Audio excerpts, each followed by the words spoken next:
Salut à tous, aujourd'hui je vous parle de la dernière mise à jour de Perplexity, mystérieusement passée relativement inaperçue. Pour les utilisateurs de Perplexity, vous savez que Perplexity est apparu comme un des concurrents de ChatGPT. Il se différencie de ce dernier en ce qu'il permet de se connecter immédiatement au web et de permettre à l'utilisateur d'opérer des recherches complexes de manière très rapide. On sait que Perplexity englobe dans son mode de fonctionnement plusieurs types de LLM et on va voir dans cette vidéo qu'au-delà de la simple mise à jour dont je vais vous parler, Perplexity a amélioré certaines fonctionnalités existantes, inclut donc de nouveaux modèles de langage, et vous allez voir qu'au final, toutes ces modifications participent de l'excellence de Perplexity qui s'impose de plus en plus comme un des leaders en termes de chatbot et permet une expérience utilisateur vraiment intéressante. C'est Barthélémy, pour ceux qui ne me connaissent pas, merci de cliquer sur le petit bouton de souscription pour m'aider au développement de cette chaîne et nous on attaque directement sur l'interface de Perplexity.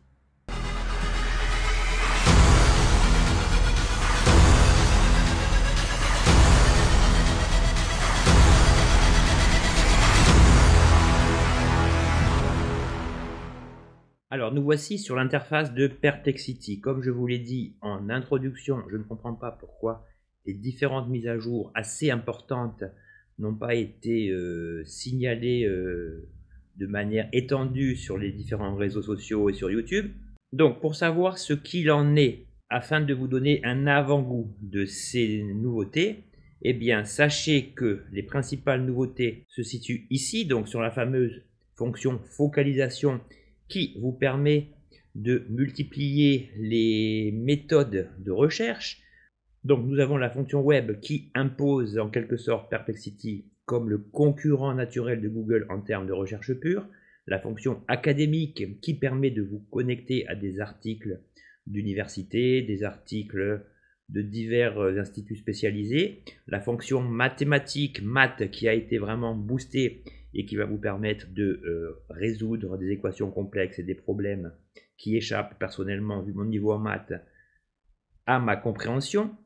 On a désormais le système rédaction qui vous permet de rédiger des textes sans connexion Internet pour se focaliser sur la structure du texte désiré. La fonction vidéo qui vous permet de faire des recherches sur YouTube qui est également optimisée, la fonction réseaux sociaux qui vous permet de vous connecter à Reddit pour avoir des avis non pas basés sur des articles internet mais sur l'avis de personnes comme vous et moi. Et enfin, la grosse nouveauté, la fonction raisonnement qui, à l'image de Claude il y a quelques mois et de ChatGPT récemment, permet de répondre à des fonctions complexes. Donc nous allons voir tout ça en détail, ce qui nous permettra de faire une petite révision générale sur des éléments que vous connaissez déjà, mais vous allez voir qu'en termes de résultats, l'ensemble du moteur de Perplexity a été vraiment perfectionné.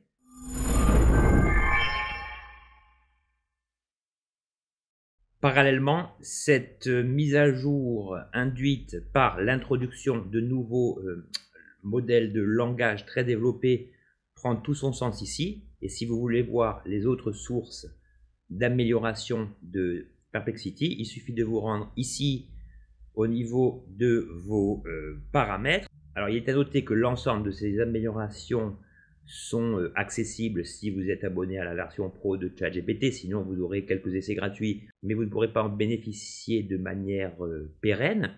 Donc regardez ici sur les paramètres liés à mon compte client, lorsque je descends, on voit qu'au niveau des modèles IE, Perplexity a introduit des nouveaux modèles dans son mode de fonctionnement. Donc on avait déjà Claude 3.5 Sonnet, mais qui a été très amélioré, comme je vais vous le montrer dans quelques instants. On a le nouveau modèle Sonar Large. On a bien sûr le ChatGPT 4o, Claude 3 Opus et un nouveau modèle de langage qui s'appelle Sonar Huge. Donc pour cette première démonstration, je vais rester sur Claude 3.5 Sonnet. Et une autre nouveauté, mais alors là, je ne veux pas faire de mauvais jeu de mots, mais qui entraîne ma perplexité, c'est que ici, il est annoncé un modèle de génération d'images nouveau, qui est le Flux 1, comme je vous le dis souvent, annoncé depuis 1 mois et demi comme le concurrent de Midjourney, tant la qualité offerte est haut de gamme. Donc là, on a le Playground V3 qui est un modèle de génération assez basique proposé par Perplexity, le modèle DALL-E 3 qui est similaire à celui proposé par ChatGPT, le modèle Stable Diffusion XL et le modèle Flux One. Le problème, et c'est là tout le paradoxe de la chose, c'est que on se dit, ben chouette, ça y est, Perplexity permet de générer des images. Eh bien, je peux vous dire que j'ai étudié ça, j'ai retourné ça de long, en large et en travers, et rien ne se passe. Donc, si quelqu'un a la réponse en commentaire, ça m'intéresserait, parce que pourquoi proposer des modèles de génération d'images alors que, ayant même posé la question à Perplexity lui-même, celui-ci me confirme qu'il est incapable de générer une image. Passons sur ce désagrément.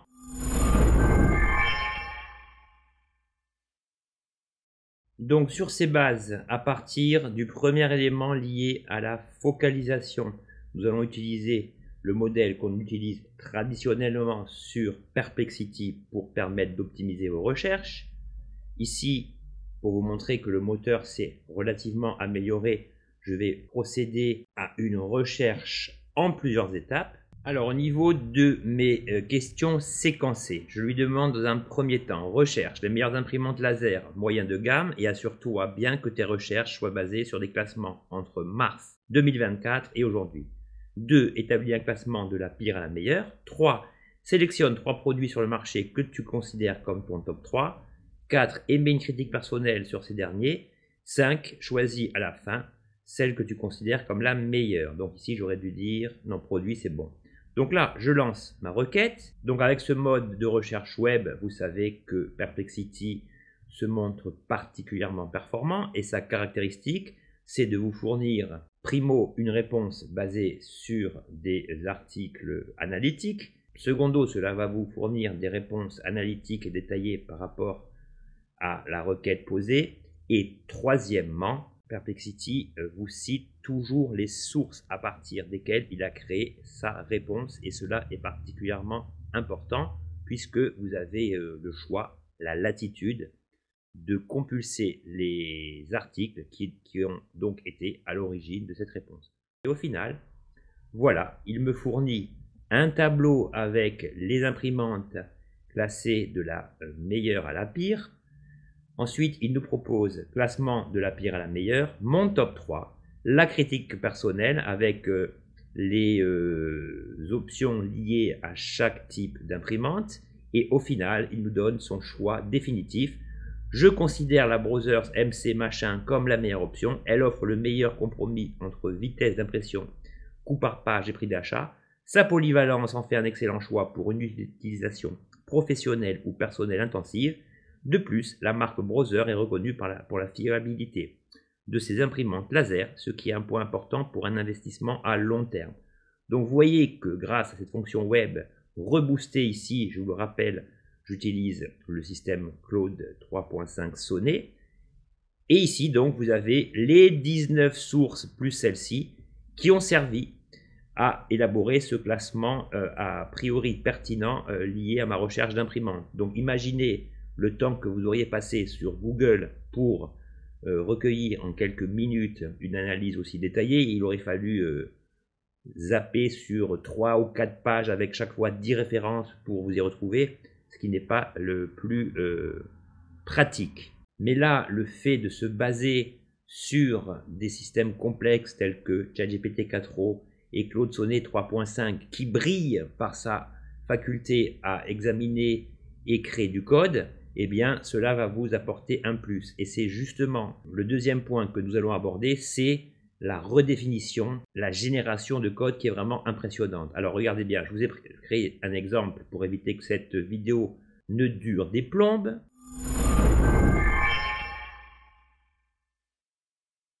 Donc pour récapituler, j'utilise la fonction de recherche web avec le système Claude 3.Sonnet et là je lui ai simplement demandé créer une page d'accueil au format HTML pour la page de présentation de mon futur site web.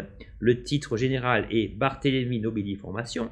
Sur la page d'accueil, merci de fournir un style descriptif basé sur les activités. Donc, entre parenthèses, initiation à l'intelligence artificielle, en mode minimaliste. Je veux un fond gris foncé, un texte blanc. Prévoir plusieurs liens, donc un lien home, un lien service, un lien contact, et rend le site responsive. Vous savez que le terme responsive signifie que vous voulez un site adaptatif à l'ensemble des tailles d'écran. Votre écran d'ordinateur, votre tablette et votre téléphone. Donc, en 2 temps 3 mouvements à l'image d'un Claude 3.5 Sonnet ou de la dernière version de ChatGPT, et bien voilà le code qui est généré. Donc, cela m'a généré ce que j'attendais et ensuite je lui ai demandé complète ce code en rendant les liens interactifs vers les pages correspondantes. Donc là, j'ai donc obtenu un nouveau code. Je lui ai ensuite demandé complète en intégrant les pages services et contacts, car sinon j'aboutis à des pages vides. Vous aboutirez toujours à des pages vides, c'est normal, puisque ici ce n'est qu'une prévisualisation. Donc, ici vous connaissez la musique, je copie le code, je vais dans CodeBetter qui est un des visualiseurs de code les plus pratiques. Ici, je vous rappelle qu'il s'agit de cliquer le code entre les deux balises P. Et dès que je vais coller le code, voilà la prévisualisation de mon site en version HTML qui répond à ce que je vais demander. Donc là, ce que vous voyez là, le AAA, simplement, il s'agit en fait soit d'effacer le titre que CodeBetter me donne par défaut et celui-ci disparaîtra, soit vous tapez un autre titre. Mais en tout cas, vous voyez que Barthélémy Nobilier Formation est bien noté en lettres blanches. Il a créé une déclinaison de gris entre la barre d'état et la suite du site. Donc là, il m'a fourni une phrase de présentation avec une liste à puces qui, de manière totalement inventée, on est bien d'accord, hein, j'aurais pu être spécifique sur les services que je propose à mes clients. Donc là, on a des phrases qui sont quand même bien agencées. Découvrir nos services, et évidemment là si je clique sur les liens, rien ne se passera puisqu'il faut quand même créer et préciser ça dans le code. Donc vous voyez que pour ceux qui hésitent à s'abonner soit à ChatGPT, soit à Claude, soit à Perplexity, eh bien le fait que Perplexity intègre cette fonction de code et que votre budget est limité, eh bien il sera inutile de s'abonner à Claude puisque Perplexity intègre cela et qui vous fournit du code d'une manière aussi efficace que le ferait Claude. Alors là j'aurais pu lui demander aussi, complète en intégrant un formulaire de contact et une carte Google, excusez-moi, dont l'adresse est, bon là je vais mettre n'importe quoi, 20 avenue des Champs-Élysées, Paris, je ne connais pas l'indicatif, je lance la machine. L'intégralité du code va être régénérée et normalement, en intégrant ce nouveau code dans le visualiseur de code CodeBetter, tout devrait être créé assez rapidement. Alors au bout de quelques secondes, Perplexity me confirme qu'il a bien créé un formulaire de contact avec la demande du nom, de l'email de la personne, le message, le bouton d'envoi et il me confirme que l'adresse est bien celle que j'ai demandée. Donc là, je lui demandais fournis-moi l'intégralité de la page HTML avec ses modifications. Je copie le code, je me rends dans CodeBetter, même topo, je colle mon nouveau code entre les balises P et voilà donc le site. Donc là, on a bien le formulaire de contact qui est ici. On a bien la carte Google. Alors cela a eu pour effet de faire disparaître le texte initial. Bon ça j'aurais pu le préciser. Hein. Là je ferai vraiment des exemples vite fait. Mais vous voyez qu'en termes de code, eh bien tout est bien huilé. Et l'ensemble fonctionne parfaitement.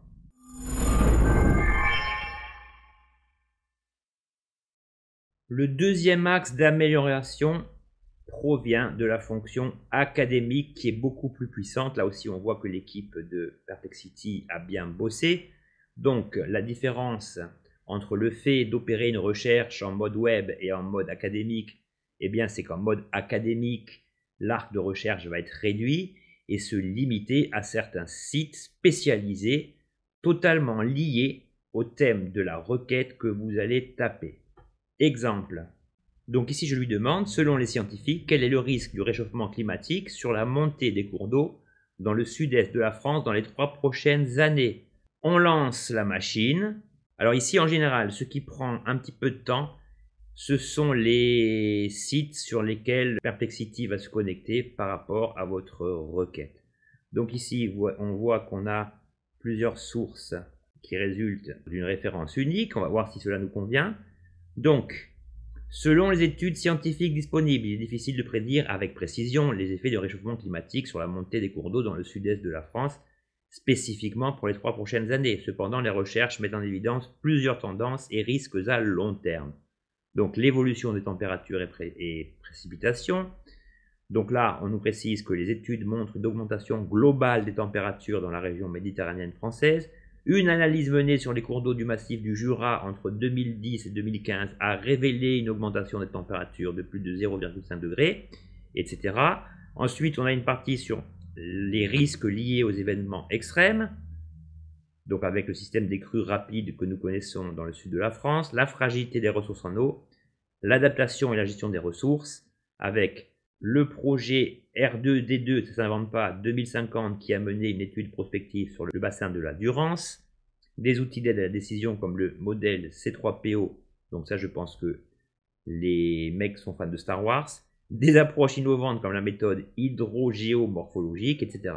Donc vous voyez qu'ici, on sent que Perplexity s'est basé sur des études locales qui ne permettent pas en fait de répondre précisément à la question, mais qui nous donnent des axes de réflexion, des réponses beaucoup plus précises que si on était passé par une simple recherche sur le web. Donc sur ce point, sur l'aspect académique, pour l'avoir testé de nombreuses heures ce week-end, je peux vous dire que Perplexity a vraiment peaufiné la finesse de la requête finale et vous offre un champ d'action beaucoup plus vaste qu'avec la dernière version de ce mode académique.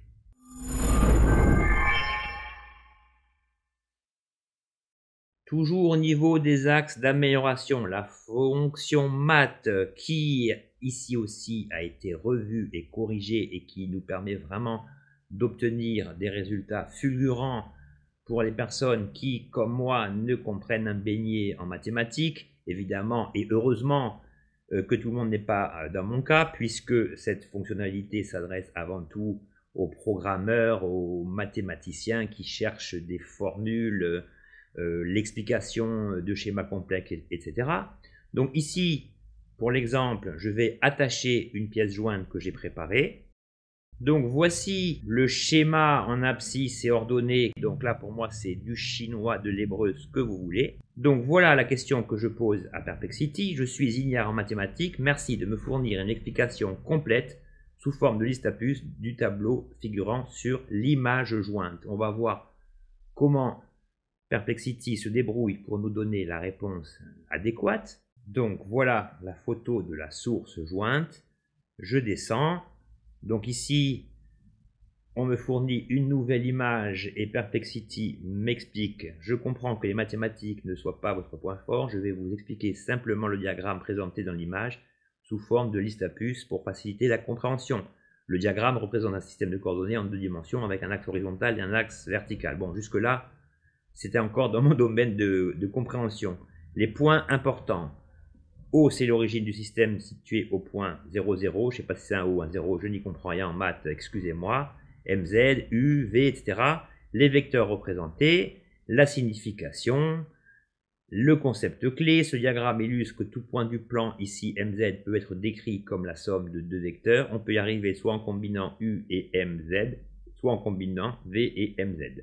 Application pratique, cette représentation est utile en mathématiques et en physique pour décomposer des mouvements ou des forces en composantes plus simples. Donc voilà, vous voyez que la facilité de décrypter des images basées sur des calculs mathématiques complexes ne soulève aucune difficulté pour Perplexity. Et ce qui est intéressant, c'est que si vous lui posez une question relative aux mathématiques, mais également liée à l'actualité, eh bien Perplexity va vous répondre de manière très précise.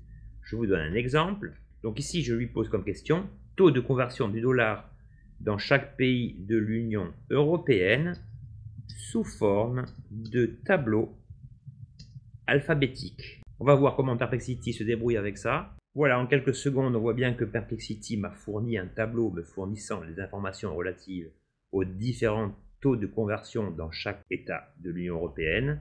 Donc l'idée est le fait de se demander pourquoi cette fonction de mathématiques fonctionne bien, c'est que simplement ici, lorsque vous demandez un calcul complexe, l'analyse d'une image, eh bien Perplexity a la possibilité de se connecter au web, et dans l'exemple plus précis de la conversion, c'est ce qu'il s'est astreint à faire. Pour un calcul complexe ou une analyse liée à l'actualité, eh bien, le fait que Perplexity puisse se connecter au web vous donne des résultats beaucoup plus fiables et mis à jour que si une IA devait être obligée de se connecter à des API externes spécifiques dédiées aux mathématiques, dans le cas présent, pour vous fournir une réponse beaucoup plus rapide. Donc, sur ce point aussi, la fonctionnalité maths est vraiment impressionnante et s'impose également comme un concurrent à Claude 3.5 et à ChatGPT, puisque grâce à ces IA, on pouvait également exceller dans le calcul complexe de certaines données.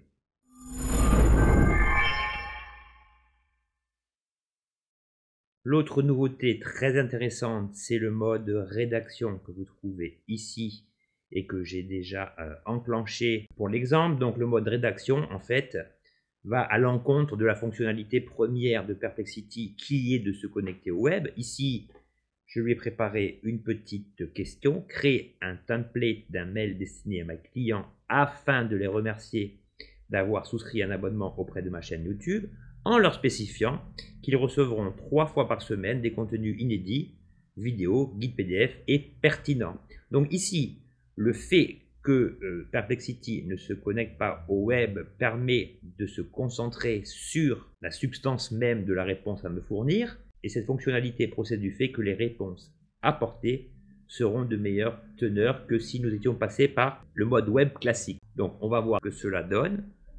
Donc voilà le texte qui est généré de cette manière.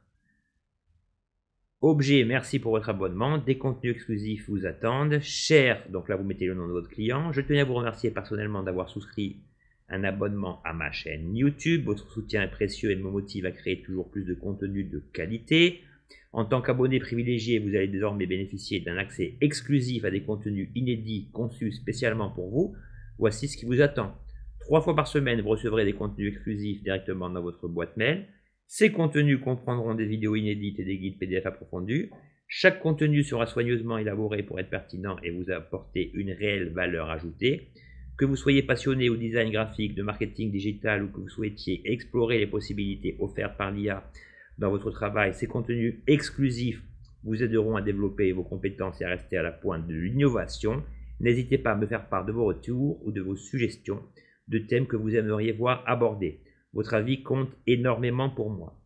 Encore une fois, merci pour votre confiance. J'ai hâte de partager avec vous ces nouveaux contenus et de contribuer à votre développement professionnel cordialement. Blablabla, blablabla. Et ensuite, ce qui est intéressant avec Perplexity, c'est qu'à contrario de ChatGPT par exemple, c'est qu'ici, on a des suggestions. Donc là, on nous dit, ce template est conçu pour exprimer votre gratitude, clarifier ce que l'abonnement inclut, préciser la nature des contenus, souligner la pertinence et l'exclusivité des contenus, mentionner vos domaines d'expertise, encourager l'interaction et le feedback, réaffirmer votre engagement envers leur développement professionnel. Donc vous voyez que ici, la structure du texte est particulièrement intéressante. Alors maintenant, je pourrais lui demander également, créer un script vidéo dédié à YouTube. Donc voilà la nature de ma question, créer un script vidéo. Donc voilà la nature de ma question, créer un script vidéo dédié à YouTube pour une vidéo sur le thème Perplexity, une image fondamentale, optimisation du mode focalisation et amélioration des résultats grâce à l'intégration et l'optimisation de nouveaux LLM dans Perplexity. Je veux aussi un titre pertinent, accrocheur, une description détaillée et les tags dédiés séparés par des virgules. On va voir comment Perplexity se démerde avec ça. Voilà, j'ai mon titre. Perplexity révolutionne la recherche, focus mode boosté et IA surpuissante.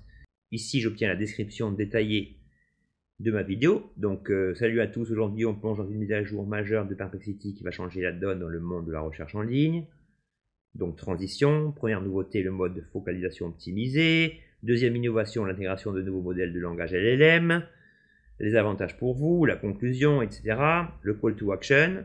Donc là, ce qu'il a oublié, c'est les tags. Donc je lui dis, tu as oublié les tags liés au sujet. Bon, ça c'est assez classique, hein, qu'une IA oublie un élément de ce qu'on lui a demandé. Et donc voilà les tags séparés par des virgules. Donc là, il n'est pas sûr que l'on obtienne les tags les plus optimisés. Ici, on a une majorité, comme vous le voyez, de tags en français. L'astuce, quand vous voulez que votre vidéo soit un petit peu boostée, c'est de créer une partie de tags en français et une partie de tags en anglais. Mais en tout cas, vous voyez que cette fonction de rédaction est très intéressante et nous donne la possibilité, en cliquant ici, de simplement copier-coller le texte que vous voulez reproduire sur un support externe.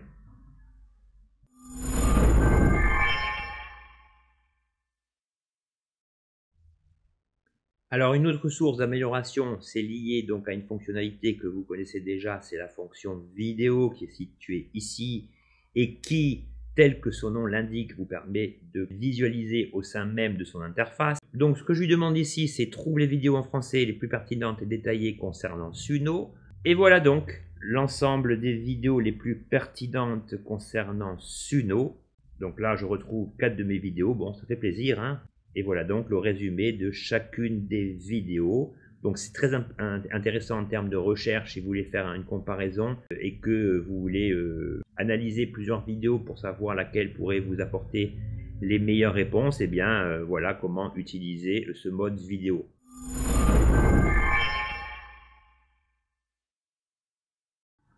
Autre axe d'amélioration, la fonction réseaux sociaux. Donc ici, le type de recherche ne va pas se baser sur des publications d'articles ou de posts sur Internet en général, mais sur les réseaux sociaux et plus particulièrement sur l'immense réseau social Reddit qui permet à une large communauté assez jeune dans l'ensemble de communiquer entre eux sur diverses sources d'actualité. Souvent, c'est les jeux vidéo, il y a beaucoup de choses. Donc, ce qui est intéressant dans le fait d'utiliser cette fonction aux réseaux sociaux, c'est lorsque vous voulez avoir, si vous voulez, l'opinion générale basée sur un fait d'actualité par exemple, et pas seulement l'opinion générale basée sur des articles écrits par des professionnels. Donc voilà le type de question qu'on peut poser. Quel est l'avis général des moins de 30 ans sur la guerre au Moyen-Orient? Donc là, je ne sais pas du tout ce qu'il va me répondre, c'est juste pour voir ses capacités de recherche dans Reddit.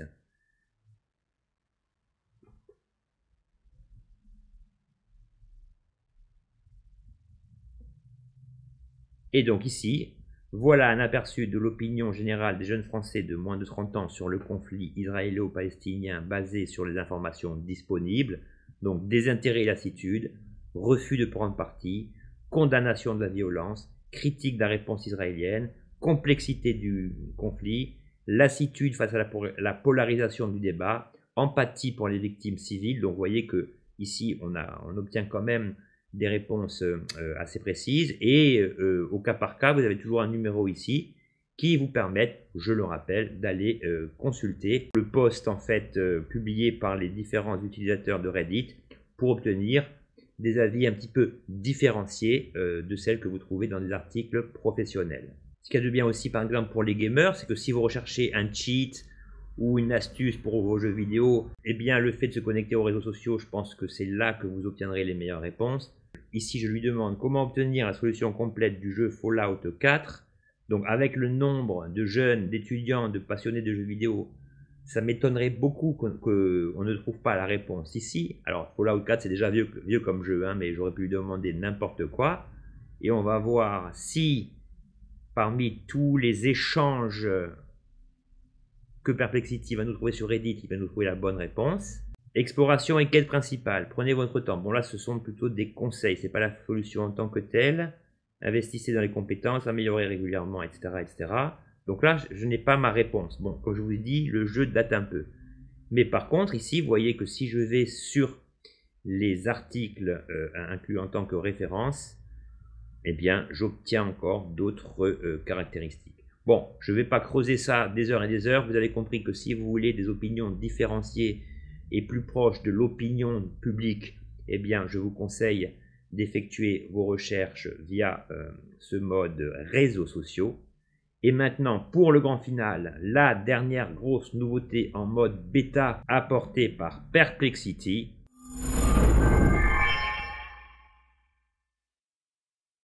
Eh bien, vous la trouvez ici, dans le mode focalisation, et elle s'appelle raisonnement. Alors, vous voyez qu'ici, vous avez un petit carré qui vous signale, qui vous signifie que cette version est en mode bêta, que jusqu'alors, vous ne pouvez générer que 10 essais jusqu'à ce que ce mode soit parfaitement opérationnel. Donc ici, le mode raisonnement consiste à raisonner à travers des questions complexes. Sur ce plan, j'ai procédé à plusieurs essais. Donc le premier, je vais demander en physique quantique, il existe une particularité désignée comme la superposition d'états. Peux-tu expliquer ce que c'est et me fournir au moins 5 exemples complets chargés d'illustrer les explications. Donc là, on est bien d'accord que l'explication, vous l'auriez trouvée en utilisant le mode web ou le mode académique. Mais comme ici, on a un mode dédié qui nous permet d'obtenir des réponses complexes, eh bien pourquoi ne pas l'utiliser? Donc ici, on obtient la réponse. La superposition d'états est un concept fondamental de la mécanique quantique qui décrit la capacité des particules subatomiques comme les électrons ou les photons à exister simultanément dans plusieurs états opposition, contrairement à notre intuition classique où un objet ne peut être qu'à un seul endroit à la fois. En physique quantique, une particule peut être dans plusieurs états jusqu'à ce qu'une mesure soit effectuée au moment où elle choisit un état spécifique. Afin de compléter l'ensemble, on voit bien que Perplexity nous a bien fourni les 5 exemples demandés. Donc vous voyez que vous pouvez procéder vraiment à des questions complexes, même au niveau des suggestions. Comment la superposition quantique est-elle utilisée dans la cryptographie quantique? Bon, ça c'est des questions qu'on ne se pose pas le matin en se levant forcément. Donc afin de pousser un petit peu cette nouvelle fonctionnalité dans ces derniers retranchements, j'ai posé à Perplexity: la physique quantique peut-elle être utilisée pour la création d'un système accélérant le déplacement des navettes spatiales dans l'univers et faire approcher leur vitesse de la vitesse lumière? Si tel est le cas, combien de temps penses-tu qu'une telle avancée mettra de temps avant d'être réalisable? Es-tu en mesure de répondre précisément ou de fournir une solution alternative? On y va, on teste et on obtient une réponse. La possibilité d'utiliser la physique quantique pour accélérer le déplacement des navettes spatiales et les rapprocher de la vitesse de la lumière est un sujet de recherche fascinant mais encore très spéculatif. Donc on nous parle de propulsion quantique, on nous parle de théorie de vitesse supraluminique, on nous parle d'effets relativistes, ensuite on passe au volet défis et perspectives. Donc là on nous précise que la technologie n'est pas prête, que le temps de la réalisation est difficile à estimer avant que ces technologies deviennent opérationnelles. Au niveau des solutions alternatives, en attendant des approches plus conventionnelles mais innovantes telles que les voiles solaires propulsés par laser pourraient permettre d'atteindre une fraction significative de la vitesse de la lumière, ces technologies pourraient être développées dans un avenir plus proche, potentiellement dans les 50 prochaines années. En résumé, bien que la physique quantique offre des perspectives intrigantes pour le voyage spatial rapide, nous sommes encore loin d'une application pratique permettant aux navettes spatiales d'approcher la vitesse de lumière. Donc on voit bien ici que au niveau de la conception même de la réponse fournie, que Perplexity a été puisé dans des sources très précises et essaye de nous fournir la réponse la plus objective, la plus réaliste possible. Donc il est évident que cette nouvelle fonctionnalité, le mode de réflexion est à tester, hein, ce n'est pas en 2 heures de test que moi, Barthélémy Nobili, je peux déclarer de manière sûre et certaine que cette nouvelle fonctionnalité apporte vraiment un plus, mais puisqu'elle existe, autant l'utiliser et la pousser, comme j'ai dit, dans ces derniers retranchements.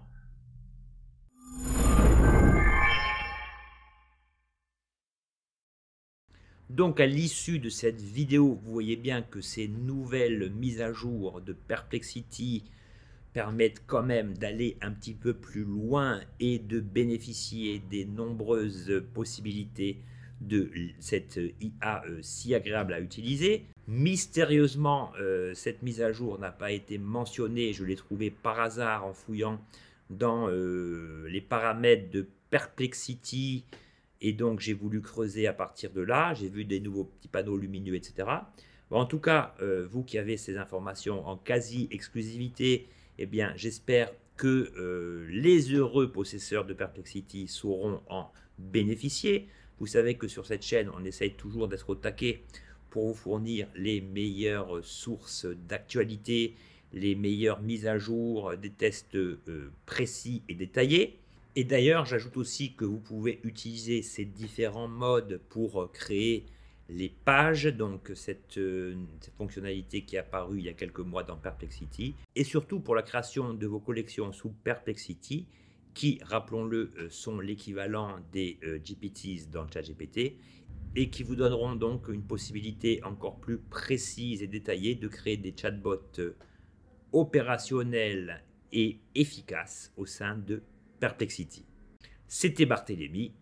J'espère que cette vidéo vous aura été une fois de plus utile, et nous on se retrouve très très vite pour des prochaines vidéos liées à l'actualité de l'intelligence artificielle et voire plus si affinité. Je vous souhaite une excellente journée. Ciao.